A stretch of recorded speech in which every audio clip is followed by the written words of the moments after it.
माझे नाव आरती सुमित कापसे. माझ्या गटाचे नाव आहे कल्पना चावला. मी जिल्हा परिषद प्राथमिक शाळा शेटेवस्ती इथून बोलत आहे. तर आज आपण बनवणार आहे पौष्टिक भेळ.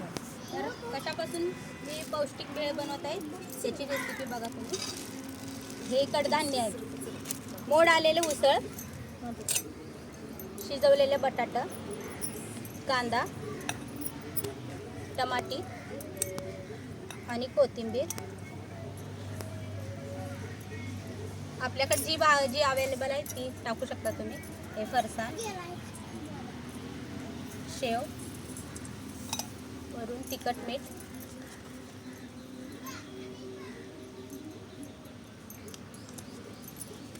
चवीनुसार मीठ,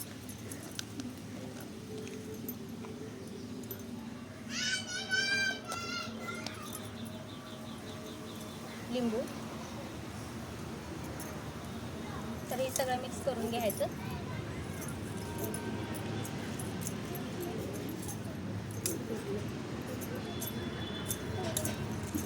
तर अशा प्रकारे आपली ही भेळ तयार आहे कडधान्यापासून. कडधान्य आपण कुठलेही वापरू शकतो, मोड आलेले.